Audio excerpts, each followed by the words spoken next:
empieza el congreso, el simposio de farmacología y toxicología que están organizando los compañeros. Son de cuarto a séptimo. Listo. De quinto. Solo de quinto. Bueno. Entonces los compañeros de quinto están organizando su simposio. Entonces, desde la parte de la dirección del programa se nos ha pues solicitado la posibilidad de flexibilidad académica. ¿Listo? Entonces, como mañana empieza a las 7, es muy difícil para hacer una clase antes y que ustedes vayan, ¿sí?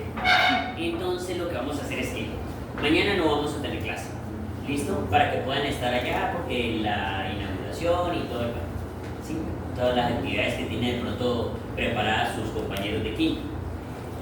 El día jueves, o sea, pasado mañana, como es a las 8:30, sí podemos hacerla, pero vuelvo y juega, hablaba yo con Carlos, pues la posibilidad de que vengan a la facultad y vayan, entonces creo que va a ser preferible que la hagamos virtual, pero sí va a ser en la mañana. Cada uno de ustedes se conectará desde sus casas y ya luego cuando finalice la clase, más o menos por ahí tipo 7:20, 7:30, pueden salir tranquilamente para el simposio porque es a las 8:30 el jueves.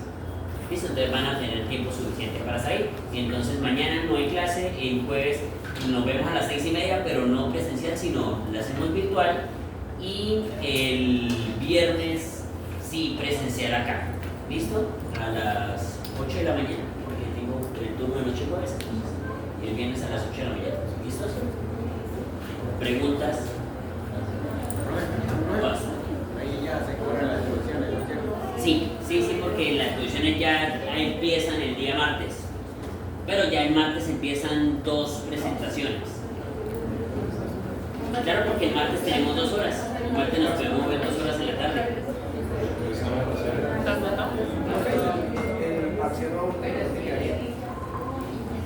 ¿Cuándo es la semana de previos? Creo que la del inicio de noviembre. La del 3 de noviembre. El 3 al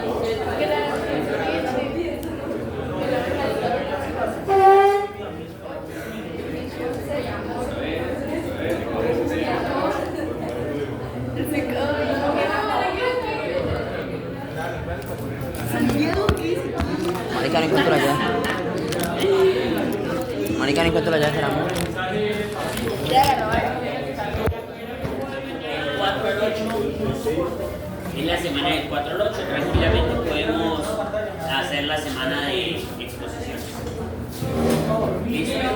O entonces podemos empezar esta semana. El día viernes presentan el primer tema. ¿Listo? El viernes, como el viernes finalizamos respiración, entonces el viernes empiezan con la exposición de control y después de la exposición de control hago mi presentación de insuficiencia respiratoria. ¿Listo? Entonces empezamos el viernes las presentaciones. El día martes de la semana entrante serían 2 grupos. El día miércoles en la mañana, jueves en la mañana, viernes en la mañana. Y esto, yo creo que nos alcanzamos a ver un día más en la semana de previos para hacer la presentación. ¿Listo? Y el previo pues quedaría como siempre lo hemos hecho entre el jueves o viernes de la semana que sería 6 o 7. Pues yo creería que no, porque no alcanzamos a verlo. Renal va a quedar con gastrointestinal para el tercer corte. En esta entra cardio y renal, cardio y respiratorio. Ajá. Cardio y respiratorio. Renal. Obviamente. Esta vez sin electro. ¿Listo? No, que es cardio sin electro. Como el quiz.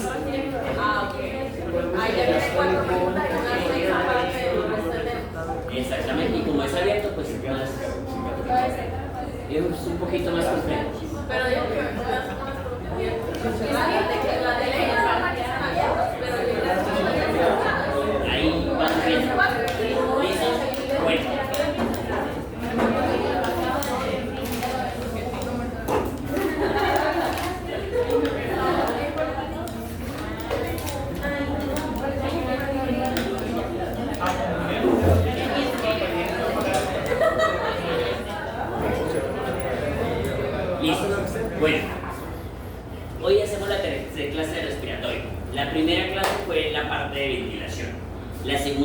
que vimos fue circulación pulmonar. Hoy vamos a ver lo que corresponde al intercambio gaseoso en la membrana. ¿Listo? Esta es bastante simple, bastante sencilla, fácil de comprender. De hecho, es hasta corta. Y empezamos con, esto ya lo vieron ustedes. ¿Sí lo recuerdan? Sí. ¿Recuerdan estas leyes cuando vieron La de Henry no. y por qué la de Henry no? No sé, Todo iba también hasta ahí. Bueno, normalmente la atmósfera es una mezcla de gases, ¿cierto? La atmósfera es una mezcla constituida principalmente por nitrógeno. ¿Listo? Y eso lo vemos acá. Aquí vamos a ver dos cosas. Primero, las concentraciones porcentuales o relativas y las presiones parciales de cada uno de los gases. Voy a ir a clase, no me entren en algún momento. Así. Si no me entren en algún momento, me lo muestran por la ventana pasada. No hay nada de eso.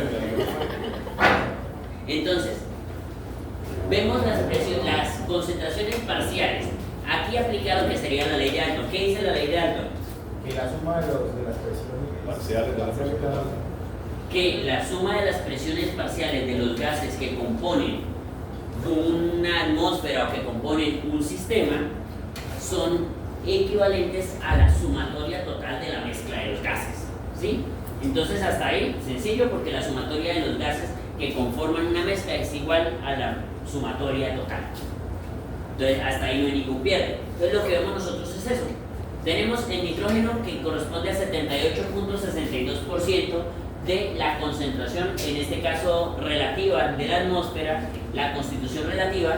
El 20.84% le corresponde al oxígeno, 0.04 al CO2, 0.5 al agua o vapor de agua, y eso corresponde al total. ¿Listo? Aquí en el CO2 no es solamente el CO2, ¿sí? Ahí lo graficamos. Realmente es el CO2 y todos los demás gases constituyen apenas una porción muy pequeña, un 0.04% de las proporciones totales de los gases. ¿Listo? Al nivel del mar estaríamos hablando de que serían 760 milímetros de mercurio. Por eso estas concentraciones relativas no se modifican, ¿sí? Por ejemplo, si ustedes tienen un paciente con cánula nasal a 3 litros por minuto acá en Cúcuta, ¿cuánto oxígeno le están aportando a ese paciente? ¿De cuánto es la fracción inspirada de oxígeno de ese paciente?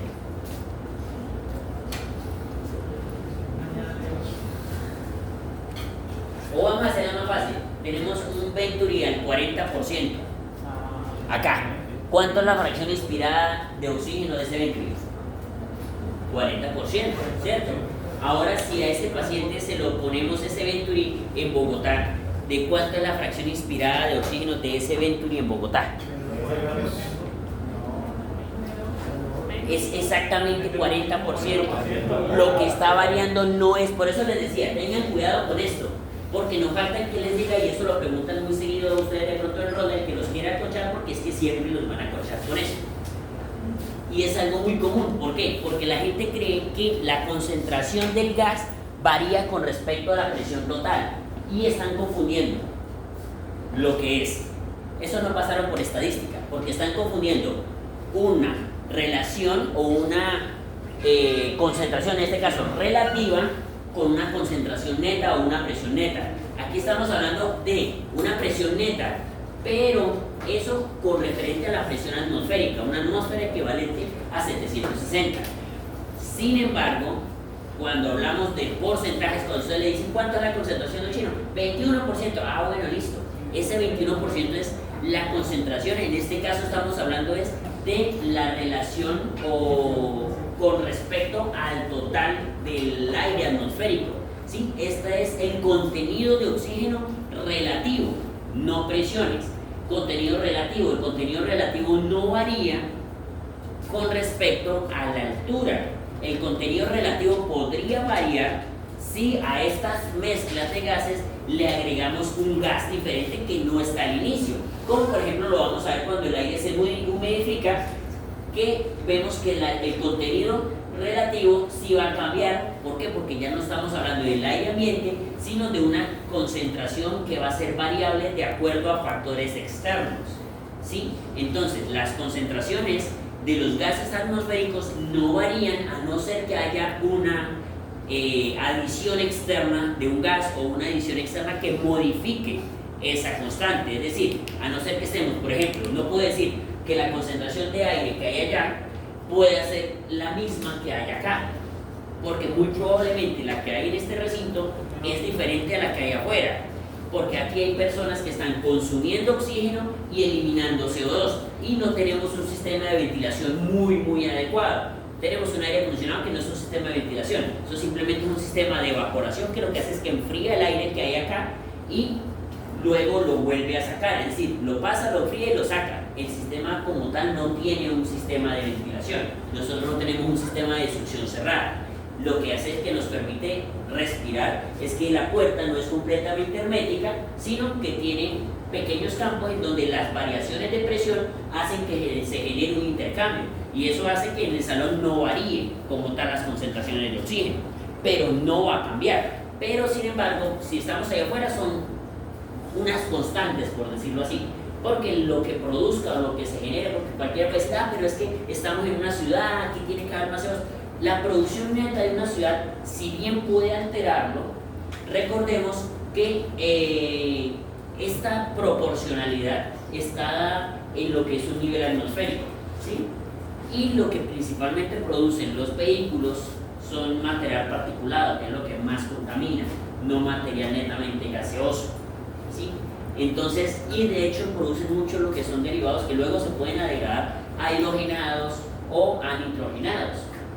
Entonces, y la gran mayoría de los animales y todo producen ciertos desechos que pueden y que contribuyen a que estos nitrogenados se mantengan. Entonces, la concentración prácticamente va a ser estándar estando aquí, en Cúcuta, estando en Cartagena, al nivel del mar, o estando en Bogotá, a la altura que tiene Bogotá. Sí, creo que son 2.600 metros sobre el nivel del mar, si no estoy mal. Entonces, no se va a modificar, ¿sí? ¿Qué sí se va a modificar? Las presiones parciales, porque ellas sí dependen. ¿Qué es una presión atmosférica? ¿Y ese punto es de cuánto? ¿De cuánto? La columna de 1 metro por 1 metro que hay a la longitud que hay desde la altitud que hay con respecto entre la atmósfera y la altura del piso donde te encuentras o la altura del suelo de la superficie terrestre. Eso es una atmósfera. Por eso no. Pero cuando le preguntas de cuánta es la superficie, porque eso es una medida. La definición de atmósfera es una medida. Y eso es lo que es 760 milímetros de mercurio. Obviamente, si la tierra o en la superficie en la que tú te encuentras está más alta, la columna de aire es más pequeña y por ende el peso relativo de esa columna de aire va a ser menor, y eso hace que las presiones parciales sean menores, pero porque la altitud es diferente, pero las presiones parciales no son lo mismo que las concentraciones. Lo que vamos a hacer es que esas concentraciones van a ser directamente proporcionales a las presiones parciales, pero con relación a la presión total que haya de acuerdo a la altitud donde te encuentres, ¿sí? Es algo a tener en cuenta. Entonces, cuando ustedes les pregunten si una columna al azar, aquí en Cúcuta y una columna al azar en Bogotá, le está aportando, si es a 3 litros, bueno, realmente cada litro va a aportar más o menos 4 litros adicionales, 4% adicional a esa P2. Si es 1 litro 24, si es 2,28, si es 3,32, si es 4,36, normalmente no va a variar. Este 36% va a ser lo mismo acá, en Bogotá, en Medellín, en cualquier ciudad, ¿sí? Lo que sí va a variar es que sí los puede molestar, y con eso sí los van a cortar porque les toca hacer el cálculo, es, bueno, ¿cuántos milímetros de mercurio equivale ese aporte que usted le está dando? Entonces tendrías que empezar, bueno, listo, me encuentro en la ciudad de Cúcuta. ¿Qué altura está Cúcuta? Si no estoy mal, está como entre 360 y 380 metros sobre el nivel del mar. Entonces, Si estamos a 360 metros sobre el nivel del mar, quiere decir que esta relación es menor. La altitud a la que nos encontramos va a ser menor porque ya no estamos a la misma altitud del nivel del mar. Ahí sí van a variar las presiones parciales. ¿Listo? Entonces, ese cálculo pues sí ya es diferente. Con eso sí ya tendrían ustedes que empezar a hacer una regla en donde van a decir, bueno, una atmósfera corresponde a tanto, si estamos a nivel del mar, pero si estamos a menos, deben empezar a hacer el cruce. ¿Listo? Y eso pues fue lo que ustedes prácticamente vieron en química, que eso sí lo vieron en química. Ahora, eso es lo que va a cambiar, la presión relativa. ¿Listo? Las presiones parciales, pero las concentraciones no. ¿Listo? Ahora, ¿cómo? El cociente de su solubilidad. A eso lo vamos a ver ahorita. Eso con lo referente a la ley de Henry. Ahora, la ley de Henry, ¿qué es lo que nos dice? Entre mayor presión tenga el gas, el va a ser Más que un recipiente es en un líquido. Eso sí, Va a depender de la presión parcial del gas y de su coeficiente de solubilidad. Es decir, ¿y por qué es importante la ley de Henry? Porque resulta que vamos a empezar a hablar de la capacidad que tiene un gas para diluirse en un medio dependiente o principalmente acuoso. Nosotros somos medios principalmente acuosos. Nuestra constitución corporal es principalmente agua. Y es ahí donde vamos a ver cómo varía esa solubilidad de un gas con respecto a la concentración que tienen cuando se disuelve en el agua y obviamente el coeficiente de solubilidad, que es lo que vamos a ver nosotros acá. ¿Listo? Ese es el coeficiente de solubilidad. Y esto simplemente nos está mostrando son las presiones parciales de cada uno de los gases a nivel atmosférico, que es la sumatoria total. ¿Listo?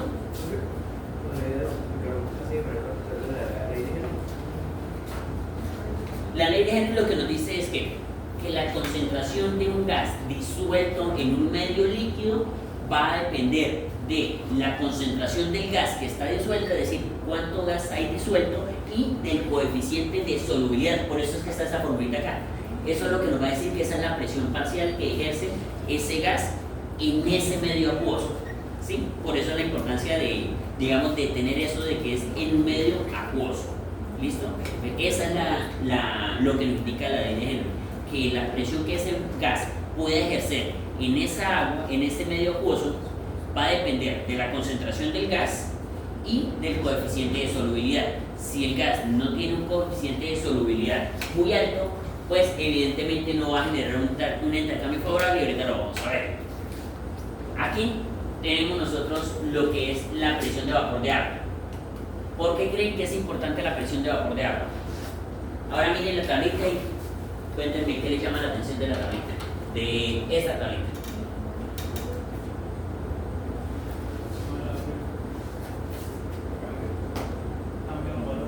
Los valores van cambiando, ¿cierto?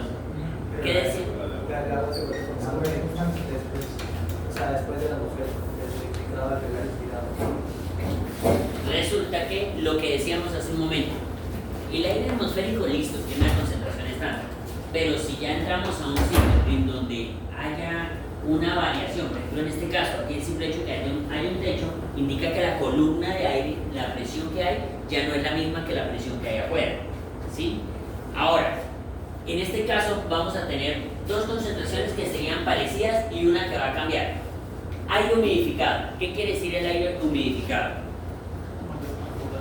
Cuando nosotros inspiramos, entramos en el proceso de inspiración, vamos a ingresar aire a nuestras vías aéreas, ¿vale? Nuestras vías aéreas están constituidas por un tejido mucoso. El aire genera un efecto secante, es decir, tiene un efecto de evaporación de la superficie. Parte de ese tejido mucoso, para evitar que se lesione, es mantener una cubierta líquida, una cubierta acuosa, una cubierta mucosa. Esa cubierta mucosa va a tener dos funciones. La primera, evitar obviamente la sequedad, las lesiones en la mucosa como tal, y la segunda, atrapar todas las partículas que vayan a ingresar. Sí, es un sistema de defensa. Resulta que tan pronto nosotros inspiramos, el agua que tenemos en las mucosas nasales va a evaporarse. El agua no solo se evapora a 100 grados. Ustedes deben tener en cuenta que las moléculas de agua generan un proceso constante de evaporación. Lo que se genera normalmente a 100 grados es el proceso de ebullición. ¿Listo? El proceso, y aún así, el proceso de ebullición puede variar dependiendo de la presión a la que se encuentre sometida esa superficie de agua. Por eso cuando ustedes hierven agua en Cúcuta o la ponen a hervir en Pamplona o la ponen a hervir en otras ciudades, los puntos de ebullición van a variar un poquitico. No es mucho, pero van a variar un poquitico. ¿Listo? Sin embargo, el proceso de evaporación no necesita esperar a que el agua llegue a 100 grados. El proceso de evaporación se va dando progresivamente después de los 20 grados. Por eso es que ustedes les dicen que la densidad del agua es de 1 gramo por mililitro a 20 grados centígrados a una presión de una atmósfera. ¿Cierto? Esa es la densidad. Es por eso que en la industria muchas veces no usan medidas de volumen para referirse a componentes químicos que vayan a mezclar para fabricar X producto, sino que hablan de peso, porque el volumen va a variar dependiendo de la presión atmosférica, el peso como tal no.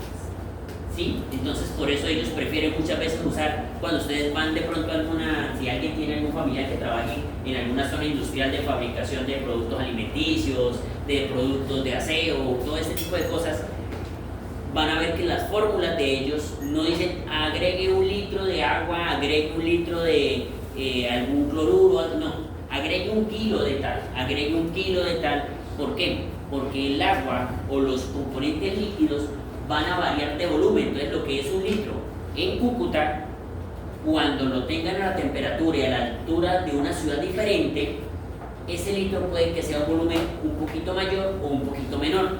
Sí, ese litro no, esa cantidad específica puede que aquí sea 1 litro, pero en otra ciudad sea 1 litro 50, es decir, 1050 mililitros.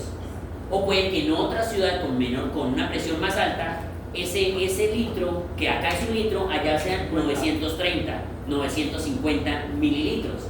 Por ende, se va a alterar, mientras que el peso relativo sí se va a mantener, porque es una constante más fácil de manejar, ya que no se ve afectada por la presión atmosférica ni por la temperatura, cosa que los líquidos sí.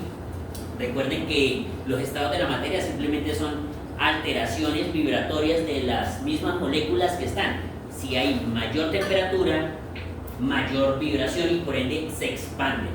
¿Listo? Ese es, digamos, el principio básico. Entonces, cuando estamos aquí, en este caso lo que nosotros estamos viendo del aire humidificado es que al ingresar el aire en nuestras vías aéreas, el agua que se encuentra allí se empieza a evaporar. Esta evaporación de agua de 47 obedece a la evaporación que se genera en una persona al nivel del mar a 37 grados centígrados. Es decir, cuando nos encontramos a una temperatura del nivel del mar, de una atmósfera de presión, a 37 grados centígrados, más que obedecer a la presión total, como ya estamos dentro de una cavidad, vamos a variar de acuerdo a la temperatura corporal. A una temperatura corporal de 37 grados, evaporamos aproximadamente 47 milímetros de mercurio de presión parcial, que va a ejercer el vapor de agua en esa mezcla de gases que hay desde que ingresa de las fosas nasales hacia adentro. ¿Listo? Porque ya entra el componente de vapor de agua, que externamente es muy bajo, muy poquito vapor de agua hay, pero internamente ya esa relación, como hay una cavidad cerrada, esa poquita cantidad de agua que se evapora va a ser suficiente para generar una presión parcial significativa. ¿Listos? Ese es el primer punto a tener en cuenta.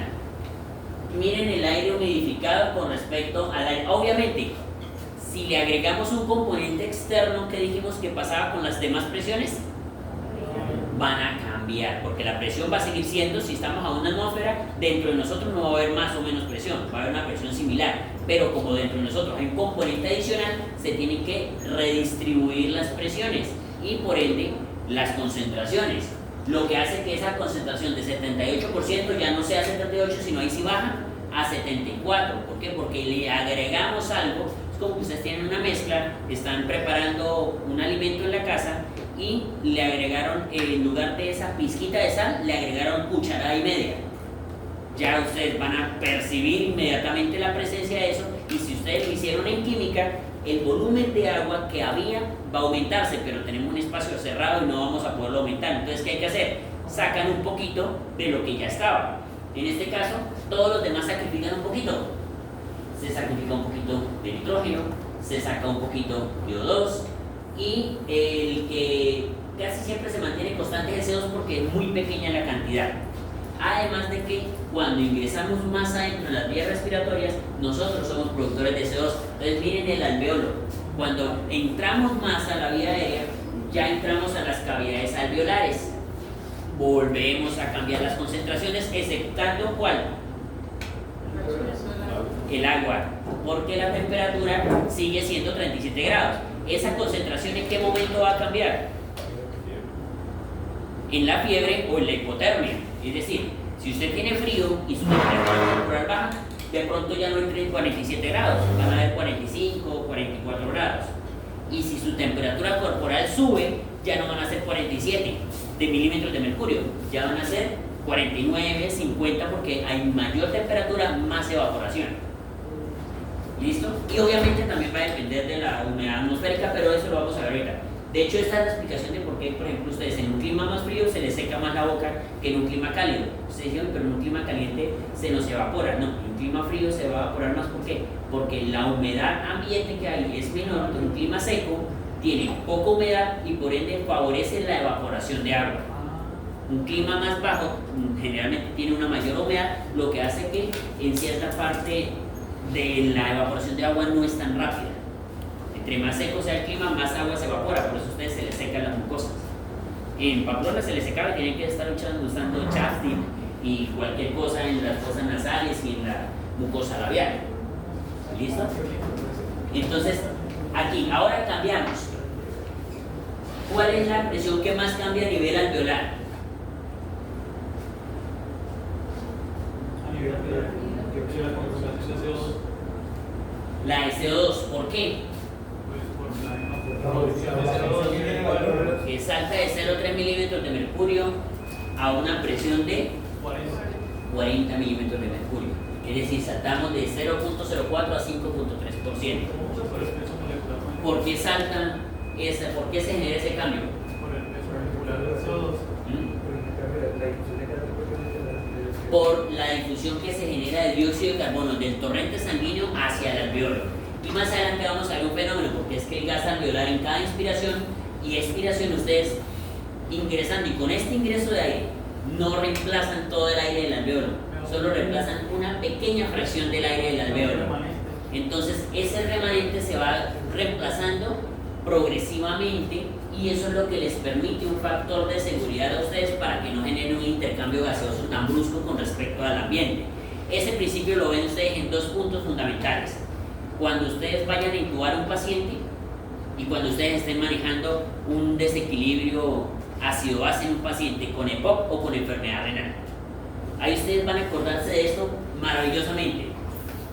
La intubación, porque ustedes buscan remover todo el nitrógeno para oxigenar. ¿Sí? Entonces ustedes remueven todo el nitrógeno y con oxígeno puro, por eso ustedes reoxigenan al 100%, puro oxígeno. La meta es quitar todo el nitrógeno y que ese nitrógeno sea reemplazado por oxígeno. Por eso es que usted no preoxigena con que el paciente haga, ya se preoxigenó. No, hay que preoxigenarlo a lo largo de aproximadamente 5 minutos. Que haya entre al menos mínimo 17 respiraciones. Un paciente, obviamente eso hace que para que se genere, ahorita vamos a ver más adelante por qué eso. Y en un paciente con una alteración ácido-base, porque recuerden que los dos componentes ácido-base que van a, digamos, a generar contrapeso en el sistema sanguíneo, ¿cuáles son? CO2 y bicarbonato. Y eso es lo que vamos a ver. Si nosotros en alguna inspiración barriéramos todo el CO2, ¿qué pasaría? ¿Alcalosis qué? Respiratoria. Entraría en un proceso de alcalosis respiratoria. Y si en una respiración nosotros no barriéramos todo eso, sino que al contrario, acumuláramos, no elimináramos el CO2, ¿qué queríamos? Una acidosis respiratoria. Me parece bien.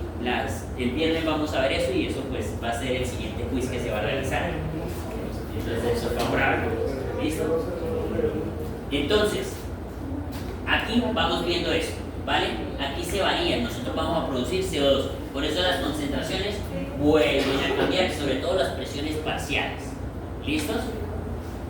Ahora, el aire expirado vuelve y juega, porque el aire expirado es diferente al aire inspirado. ¿Qué hace que el aire expirado sea diferente al inspirado, al que está dentro del alveolo y al que está en las vías aéreas superiores?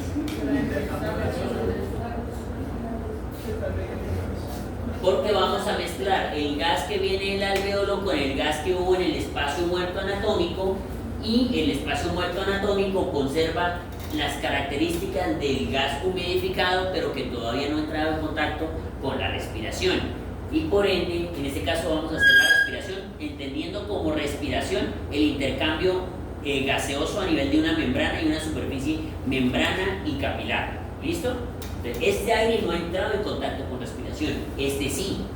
Por ende, cuando expiramos, una parte de ese aire, recuerden que de esos 500 que inspiramos, una proporción corresponde a un aire muerto, a ese espacio muerto que es de aproximadamente 150 mililitros. Ese era el espacio muerto anatómico.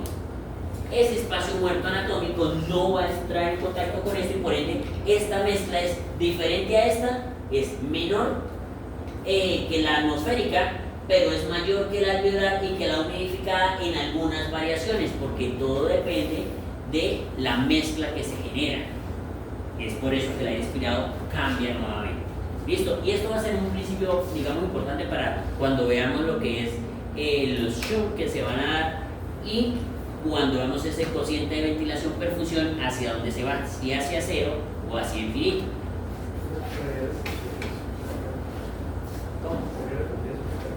El cociente. No, eso lo vamos a hacer más adelante. Lo que pasa es que el espacio muerto anatómico es el aire que vimos, es lo que vimos en la clase pasada. El aire es que no vino en la clase pasada. Es ese problema. Listo. El espacio muerto es el aire que ingresa en las vías respiratorias, pero que no entra al alveolo. ¿Sí lo recuerdas? Lo recuerdan más o menos los compañeros que estuvimos, ¿cierto? Listo. Hay una parte de aire que está entre las fosas nasales y antes de llegar a los bronquiolos respiratorios. Ese aire no entra al alveolo y por ende no genera intercambio gaseoso.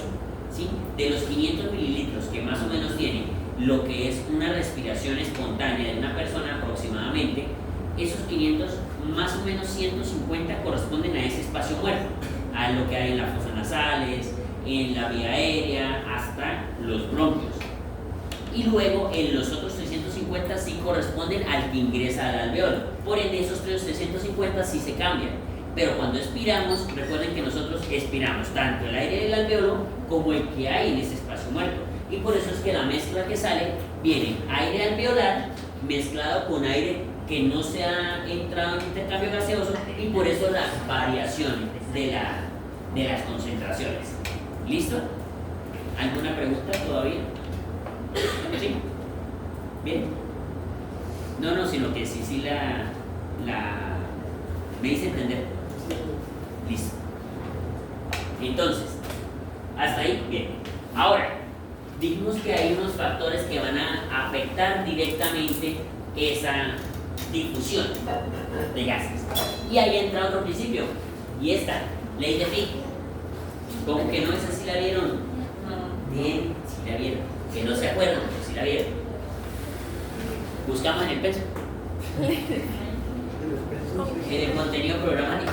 Dice que ahí están. Bueno. Si no la vieron en química, la vieron en física. Ahí está. O en laboratorio, en alguna la tienen que ver física. ¿Qué dice la ley de Fick? Que la difusión de un gas de un medio a otro, aquí estamos hablando de un medio gaseoso a un medio acuoso, va a depender directamente de, aquí tenemos nosotros la fórmula de lo que es el principio de Fick y la ley de Fick. Esta fórmula que nos dice que la velocidad de difusión va a ser directamente proporcional a unos elementos e inversamente proporcional a otros. En una fórmula ustedes siempre van a ver que es inversamente proporcional al que divide, indirectamente proporcional a los, si lo hablamos de fraccionarios, entonces va a ser directamente proporcional a los que están multiplicándose, ¿sí? Aquí vamos a decir que la velocidad de difusión va a variar directamente proporcional a la presión, a la diferencia. Recuerden, este triangulito es delta. Delta se genera cuando tenemos una diferencia entre la presión final y la presión inicial, ¿sí? La final menos la inicial, ese es el delta de presión por el área. Entonces, entre más área hay, más difusión, hay más espacio. No es lo mismo decirle a ustedes, en 2 segundos vamos a salir todos del salón por esa puerta, en 2 segundos vamos a salir todos del salón si la puerta fuese del tamaño total de la pared, ¿sí? Eso le da más velocidad de difusión. A la diferencia de presiones, obviamente, entre más estudiantes hay, más van a salir en el menor tiempo posible. En este caso es el coeficiente directamente de difusión, y ese coeficiente de difusión sí varía de acuerdo a cada uno de los gases, ¿sí? Entonces esos tres van a ser directamente proporcionales. Si el coeficiente de difusión es mayor, va a difundir más. Si la superficie en la que se difunde es mayor, va a difundir más. Si la diferencia de presiones es mayor, va a difundir más. Ahora es inversamente proporcional ¿a qué? A la distancia. Si a usted le dice, esta concentración de estudiantes va a pasar por esa pequeña puerta y tiene que atravesar la totalidad de la puerta, y la totalidad de la puerta es de 20 centímetros, muchos van a pasar en un corto tiempo. Pero si le dicen, pero la totalidad de la puerta son 5 metros, 1 o 2 van a lograr atravesar ese lapso en 5 segundos. Lo que hace que entre mayor sea el diámetro que tenga que atravesar la molécula, pues va a ser menor la velocidad con la que pueda difundir, ¿sí? Entre mayor sea la distancia que tenga que recorrer, menor velocidad de difusión. Y el último, que es muy lógico, el peso molecular. No es lo mismo un gas que tenga un peso molecular bajo, una molécula pequeña, a un gas que tenga un peso molecular elevado, o sea, de una molécula grande. ¿Por qué? Porque esto tiene que atravesar diferentes superficies, y el peso molecular va a afectar directamente el coeficiente de solubilidad, la capacidad de difusión que tenga a través de las membranas biológicas. Que recuerden, las membranas biológicas también nosotros hablamos de la difusión de los diferentes elementos, y en ese momento teníamos unos factores un poquito distintos, pero el peso molecular en ese momento estaba también la electronegatividad o la carga eléctrica del elemento, que eso también afectaba. En este caso, como estamos hablando de gases en su valor molecular, es decir, que ya hay un elemento estable, no tendría una carga significativa que sea rechazada, por ende sacamos eso. Pero aquí sí tenemos el peso molecular, que eso sí es importante en este caso. ¿Listo? Cosa diferente si estuviésemos hablando de O menos, N más, N menos, o una estructura, ya no una molécula completa, sino que estaríamos hablando de un isótopo. Y en caso de esto sí ya tendría una carga que podría afectar. Pero en este caso no. ¿Listo? Eso es lo que nos dice la ley de Fick, que la solubilidad del gas va a tener una velocidad, y esa velocidad de difusión va a ir dada directamente por las concentraciones de presiones, la superficie y la solubilidad, y va a ir inversamente proporcional a la distancia y al peso molecular. ¿Listos? Fácil, ¿cierto? Ahí ya cuando uno ve ya la fórmula adquiere sentido, adquiere lógica. Y eso depende, esos son los coeficientes, esos son unas constantes, ¿listo? Ahora aquí venimos, lo que decíamos hace un momento, tenemos unas ciertas presiones, ¿cierto? Pero ¿qué es lo que pasa? Que cada vez que nosotros inspiramos hay un factor de seguridad que nos permite a nosotros mantener unas concentraciones constantes de CO2. Esas concentraciones van a depender de la ventilación, de la absorción y de la difusión de CO2. La vamos a ver ahorita en la siguiente diapositiva. Mírenlas. Pero esas nos van a permitir a nosotros tener unas concentraciones estables de cada uno de esos gases en el alveolo, de tal manera que la diferencia de presiones que se genere entre el alveolo y el capilar para favorecer ese intercambio sea la necesaria para mantener unas constantes fisiológicas, pero que a su vez tengan un factor de seguridad para que en caso de una alteración se pueda suplir esa funcionalidad. Entonces ahorita lo vamos a ver, por ejemplo, con cómo se suple. Cuando vemos que, por ejemplo, el oxígeno tiene una presión altísima en el medio ambiente, del aire inspirado de 100, y el oxígeno del sistema venoso que llega es de 40, 45, dependiendo de lo que vamos a ver. Cuando ustedes piden los gases arteriales en el paciente van a ver que el oxígeno es mucho más alto, pero los gases venosos, pero la concentración con la que hay del dióxido de carbono plasmático es de 45, 47, con respecto al alveolar que es de 40, sí, pero apenas son 7 milímetros de mercurio de diferencia. Pero miren esto, el coeficiente de solubilidad del dióxido de carbono es 20 veces mayor, por ende no necesitaría unas presiones tan grandes. Con unas presiones mucho más pequeñas es suficiente para que pueda difundir fácilmente entre un medio y el otro. Y es por eso que el hecho de que no se remueva y que no haya una diferencia entre 47 y 10 y 15 que hubiese acá, no es necesario. Simplemente con que haya una pequeña diferencia del CO2 va a seguir difundiendo desde los capilares hasta el alveolo. Y ahora, la humidificación, ya la entendimos. Ahora la renovación. Esa capacidad residual funcional es lo que nosotros decimos que es el oxígeno que, a pesar de que nosotros querramos eliminar, no vamos a poder eliminar. Ese aire va a quedar dentro de los alveolos por el simple hecho de que en nuestros sistemas orgánicos no existe el vacío absoluto, a diferencia de que si salen a una presión muy baja, como lo que le pasaría, por ejemplo, a un astronauta si sale de su transbordador sin ningún traje que tolere esas presiones, o lo que les pasaría a ustedes si suben a un avión y el avión se despresuriza rápidamente a una altitud significativa, ¿sí? ¿Qué pasa con el aire que usted lleva en sus pulmones? Por un efecto de cambio de presiones se va a salir. Entonces esa es la razón por la cual, aunque yo creo que ninguno le pone atención a las auxiliares de vuelo cuando están aunque la máscara no insufle, aunque la bolsa no se llene, colóquela y respire porque el oxígeno estará fluyendo. Esa es la típica que le dicen a usted todas las aerolíneas. Eso es un mensaje pregrabado. ¿Qué quiere decir eso? Porque resulta que aunque usted no vea, digamos, fluir ese oxígeno que no insufle la bolsita, hay una concentración de oxígeno puro que está fluyendo, y esa pequeña diferencia de concentraciones va a hacer que, aunque haya una presión muy baja afuera, el que usted logre compensar con un poquito de presión negativa en sus pulmones, ingrese un poquitico de aire, y ese poquitico, siendo oxígeno puro, le va a permitir a usted mantener conciencia.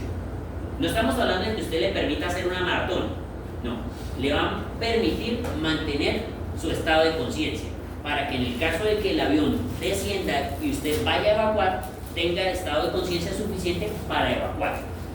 ¿Listo? No le va a permitir mayor cosa por la diferencia de presión, y eso realmente, ese oxígeno les va a durar a ustedes ¿qué? 5 o 6 minutos, no dura más. En la duración del oxígeno es solo mientras que el avión desciende a una altitud en la que usted pueda respirar con respecto a la presión atmosférica externa, no más. Para eso es el oxígeno.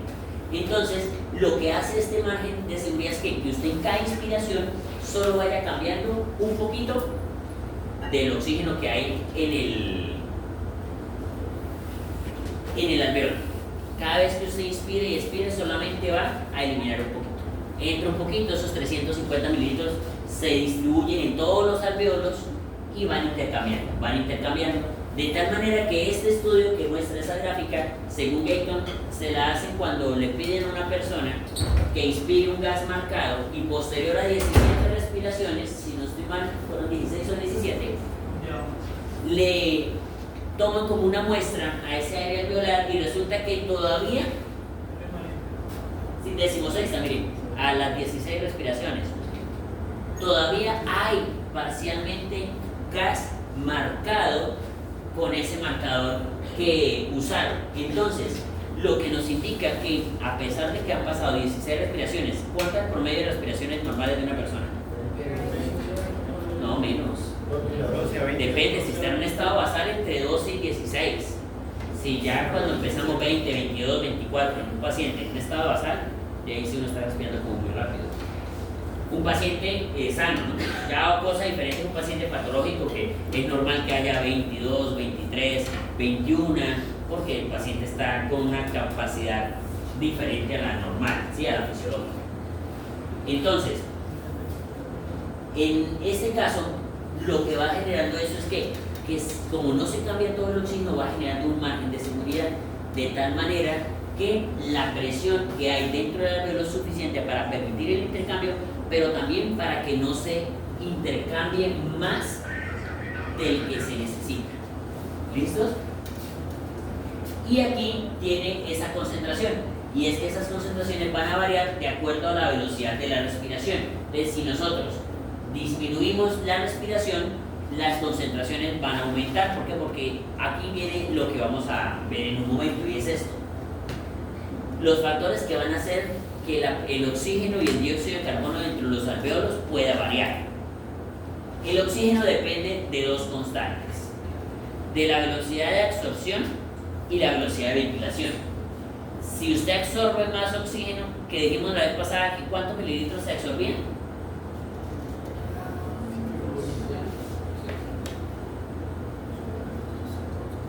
Dijimos que más o menos se absorbían 200 mililitros por minuto, porque cada litro absorbía aproximadamente 40 mililitros. ¿Sí lo recuerdan? Listo. Ah, claro. Listo. Eso fue la clase de gasto cardíaco. ¿Listo? Entonces, la velocidad de absorción dijimos que es más o menos 200 mililitros. Mírenlo, aquí están 250, ahí se Hilton ahí. Pero más o menos 200 a 250 mililitros minuto. Si por alguna razón extraña, fisiológica o no fisiológica, se aumenta el consumo de oxígeno, el requerimiento de oxígeno va a ser mayor, por ende el transporte va a ser mayor, por ende la absorción alveolar va a ser mayor. Lo que indica que para mantener una presión parcial de 104, que nos decían por acá, ¿qué requerimos? Aumentar las ventilaciones, es decir, y ese es el principio de por qué cuando usted está haciendo actividad, así usted quiera o no quiera, es involuntario, su sistema nervioso le va a estimular un aumento en la frecuencia respiratoria. De tal manera que en cada inspiración usted va a ingresar un volumen diferente, y entre más volumen se absorba, más respiraciones necesita. Por ejemplo, si estamos en estado basal, para mantener esos 104 a 250 mililitros de oxígeno de consumo por minuto, que estamos acá con alrededor de,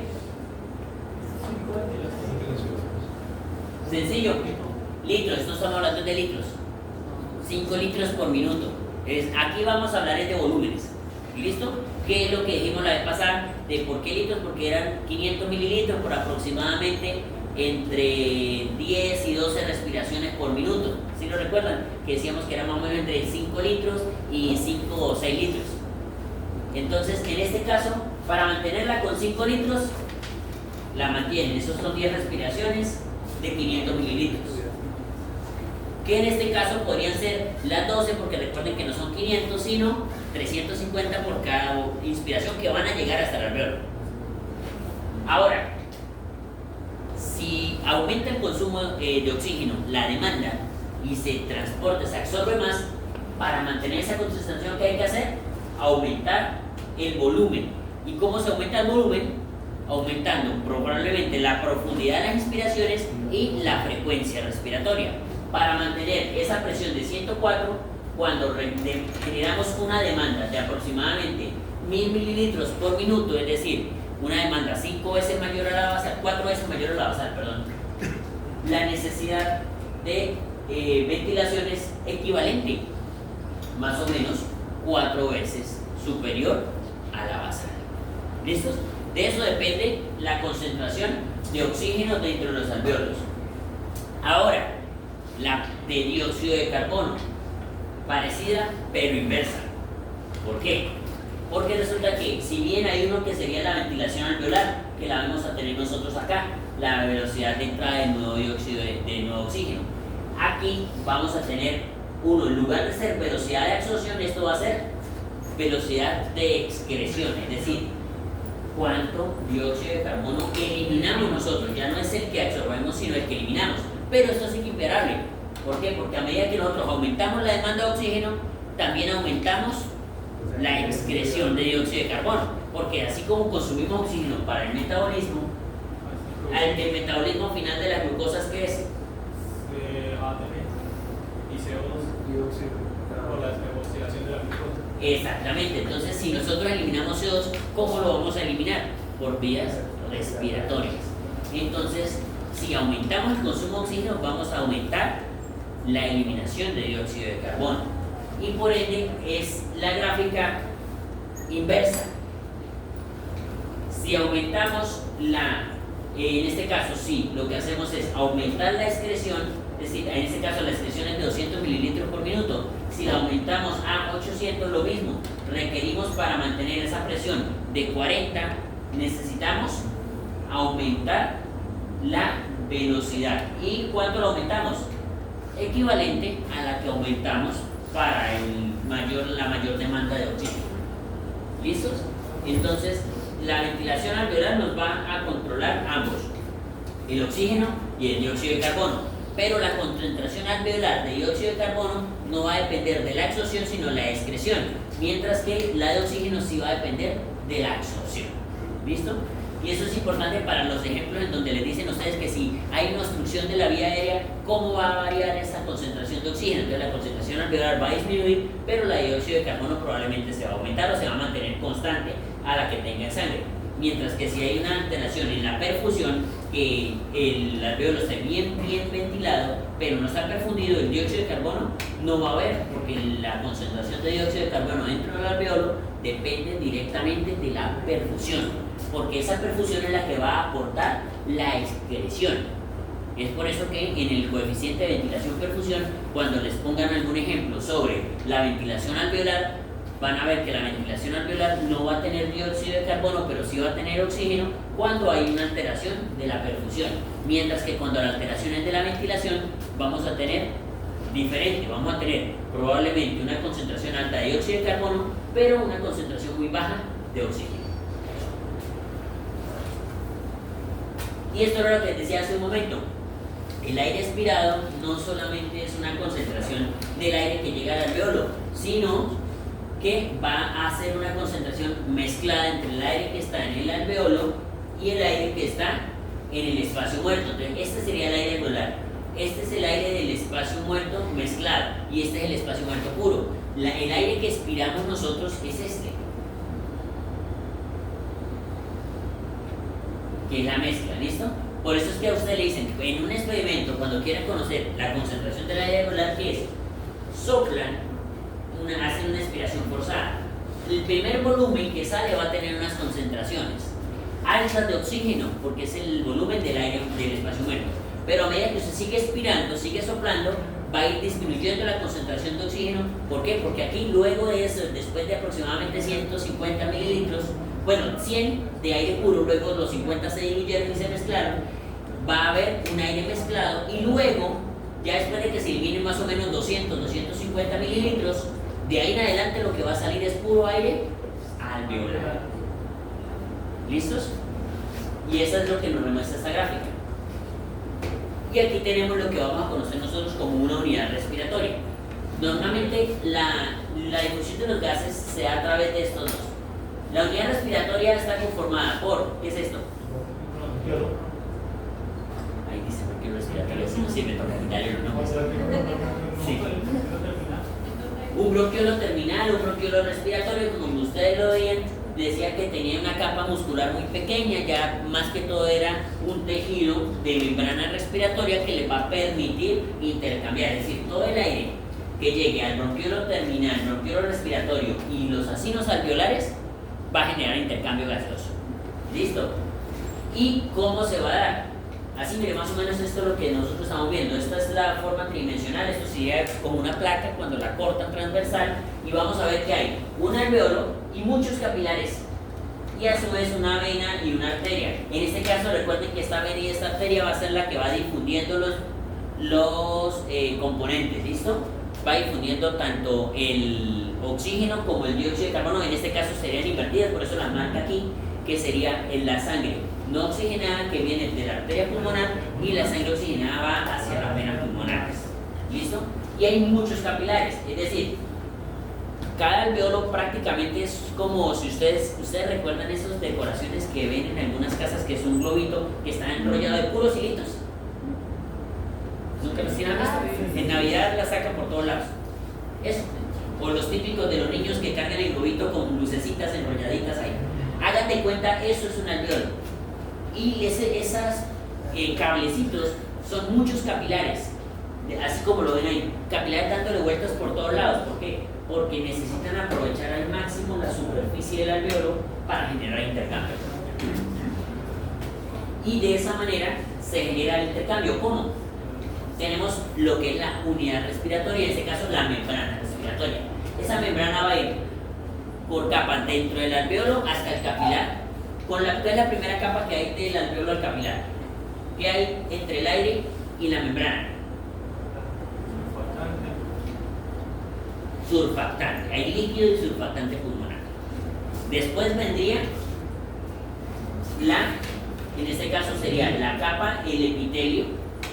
Luego el epitelio pues vendría lo que es el espacio intersticial, el intersticio, y luego ahora viene la membrana basal, pero del capilar, y el epitelio capilar.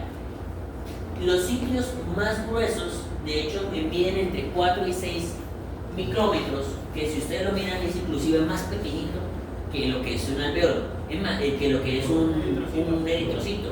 Es más, cuando los compañeros que van a hablar sobre glóbulos rojos hablan, cuando pasan por los capilares, el eritrocito se tiene que deformar para pasar y vuelve, literalmente el eritrocito pasa rozando las paredes, y de esa forma puede generar el intercambio. ¿Listo?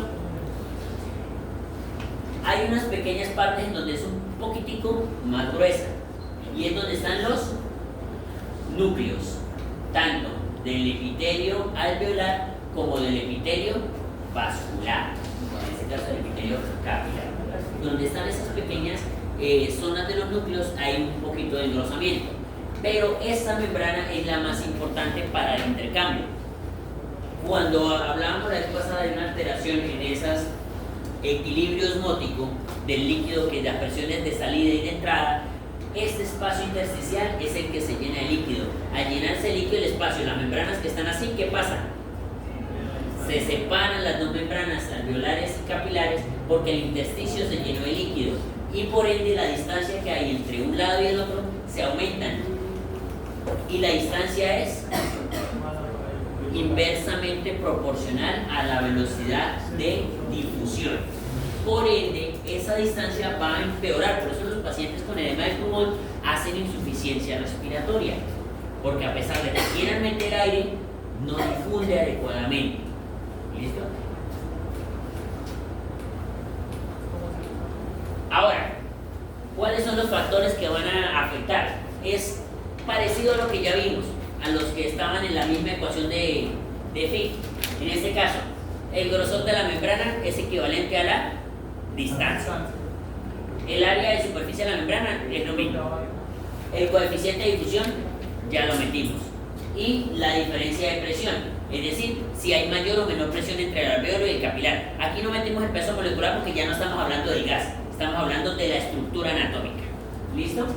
Y aquí vemos que la capacidad de difusión de una membrana respiratoria es de aproximadamente 21 mililitros por minuto por cada milímetro de mercurio que haya de diferencia de oxígeno. Es decir, si hay 40, 50 mililitros 40, 50 por 21, eso es lo que hace que requiera una presión alta de oxígeno, porque miren que él apenas transporta 21 mililitros por minuto por cada milímetro de mercurio de diferencia que haya entre el nivel capilar y alveolar.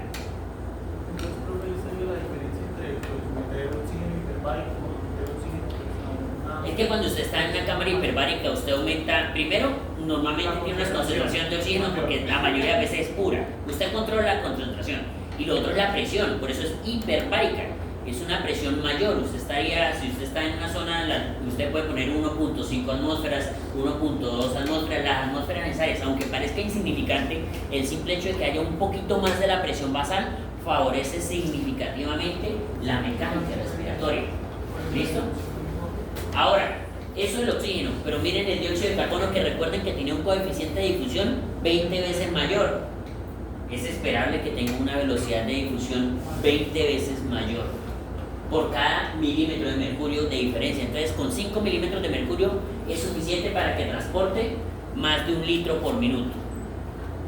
Solo por este principio. ¿Listo? Y eso es lo que vemos acá significativo de cómo hacen la comparación entre el CO2 y entre el oxígeno, entre el CO, que es el monóxido de carbono, el oxígeno y el dióxido de carbono. Esta parte es chévere. Eso se llama índice de ventilación-perfusión o coeficiente de ventilación-perfusión. Cuando estamos en un proceso cerrado y sabemos que el oxígeno se absorbe y que el dióxido de carbono se elimina, los componentes de ventilación-perfusión son relevantes para afectar directamente, pues van a afectar, nos van a dar como una idea de cómo se está dando ese intercambio gaseoso. Ustedes recuerdan que cuando hablamos en perfusión pulmonar pusimos el dibujito del corazón y el pulmoncito. Vimos que los ápex del pulmón eran más ventilados que perfundidos, no porque le llegue más oxígeno que sangre, sino porque cuando miramos los ápex pulmonares eran perfundidos principalmente en la sístole, pero en algunas partes en la diástole no les llegaba sangre. Entonces, aunque le llegue el mismo oxígeno a todos lados, cuando lo comparamos con la cual le llega más sangre, sabemos que a la parte de arriba le llega un poquito menos de sangre con respecto a la sangre que le llega a la parte inferior, porque esa parte inferior es perfundida tanto en sístole como en diástole. Entonces eso nos hace calcular cuántos litros de sangre perfunden en un pulmón sano y cuántos litros de oxígeno o dióxido de carbono, en este caso de aire, perfunden en ventilan en un pulmón sano. Normalmente, una vez sacada la ventilación sobre la perfusión, es decir, el volumen corriente minutos sobre el gasto cardíaco, nos va a decir que aproximadamente en un pulmón sano el índice de ventilación-perfusión, el ideal sería de 1, ¿sí? Que la misma cantidad de aire que entre sea la misma que se perfunda, pero pues eso no se da, ya hablamos de por qué. Nada más cuando partimos de que en un pulmón sano hay una zona 2 y una zona 3. Ahora, si estamos en un pulmón enfermo donde ya se dan zonas 1, pero, ¿listo? Entonces, por ahora, en un pulmón sano, normalmente buscaríamos, con esa pequeña diferencia, ya sabemos que el índice de ventilación-perfusión va a ser entre 0,7 y 0,8 aproximadamente. Partamos de que esto es un 0,8. ¿Listo? Ahora, esas son las presiones que hay. Cuando resulta que algo aquí arriba empieza a ventilarse, pero no a perfundirse, porque no se perfunde, sino que solamente le entra aire, ¿qué pasa cuando el numerador es mayor que el denominador? Hagan una división, cualquiera. ¿Qué pasa cuando el número de arriba es más pequeño que el de abajo? Va a tender a irse hacia infinito, es decir, hacia acá. Y cuando pasa lo opuesto, el denominador es más grande que el numerador, se va a ir hacia el 0. Entonces, eso es lo que nos muestra que es que cuando tenemos una zona en donde hay perfusión, le está llegando sangre, pero no se está ventilando, ¿cuál sería el oxígeno esperable en el alveolo? Si no se ventila, no va a ser 0, sí se va a absorber oxígeno, pero va a dejarse de absorber en el momento en el que se equipare con el que hay en la sangre arterial o sangre venosa. Eso quiere decir que el oxígeno va a llegar más o menos hasta 40, porque cuando se baja de 40 ya no hay intercambio entre las células con el tejido, y eso lo vamos a ver en la próxima clase.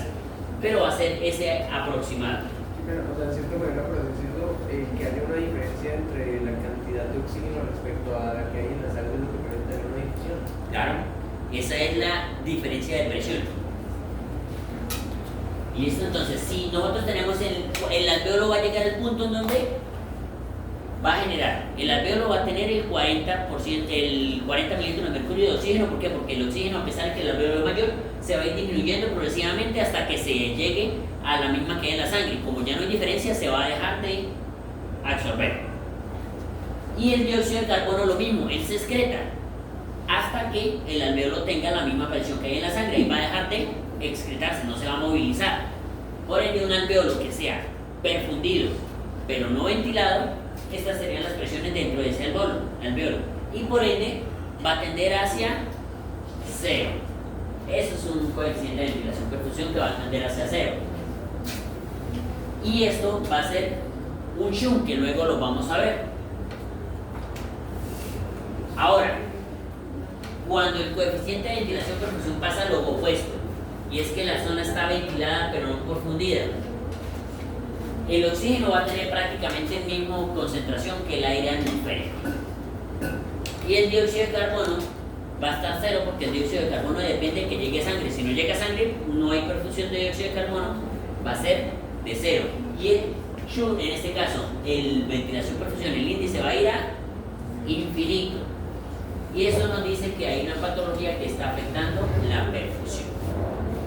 Ahora, aquí tenemos unos cortocircuitos fisiológicos que van a ser unas zonas, por ejemplo, que van a entrar oxígeno pero que no se va a absorber adecuadamente, o zonas en donde la sangre va a pasar pero no van a estar adecuadamente ventiladas.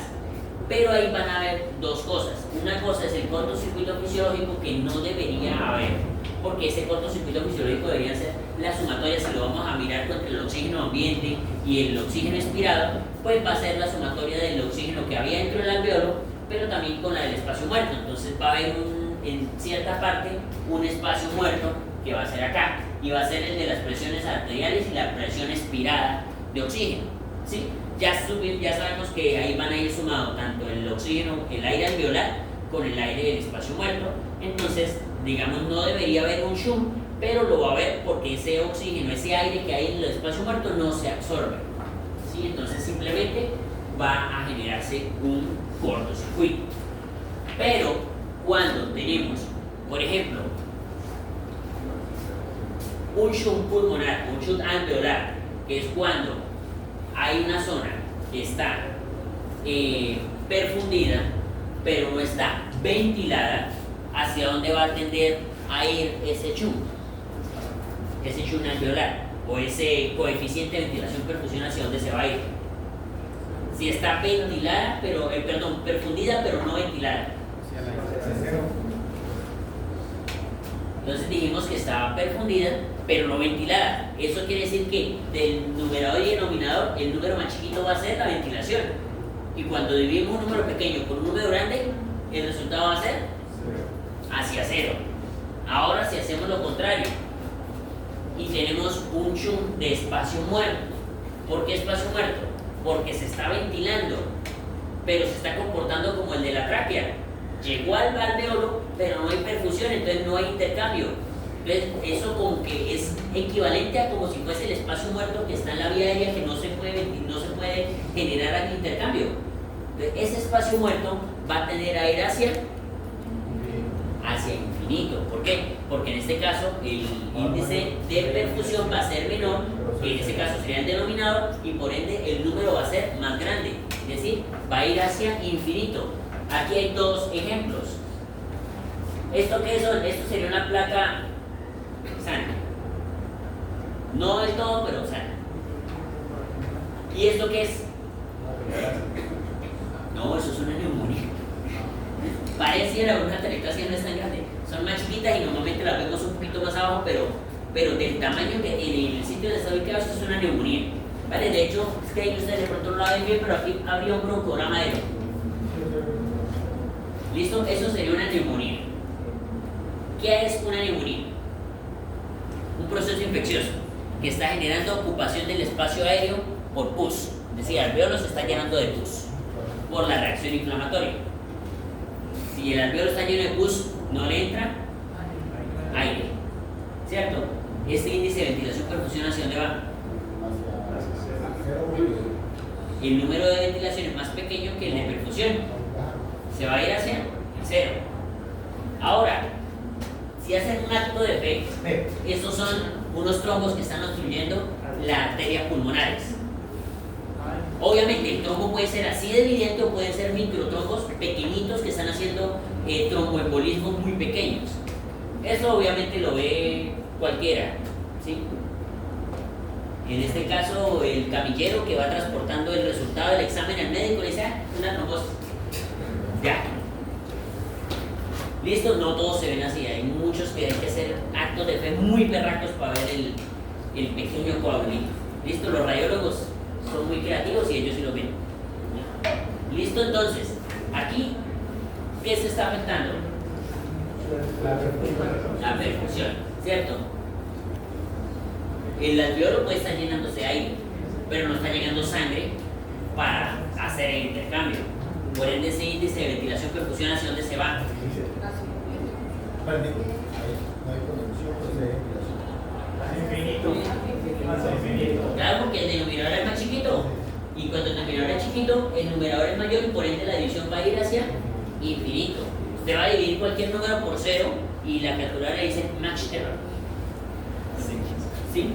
No le va a dar el cálculo porque dividirlo por cero no le va a dar.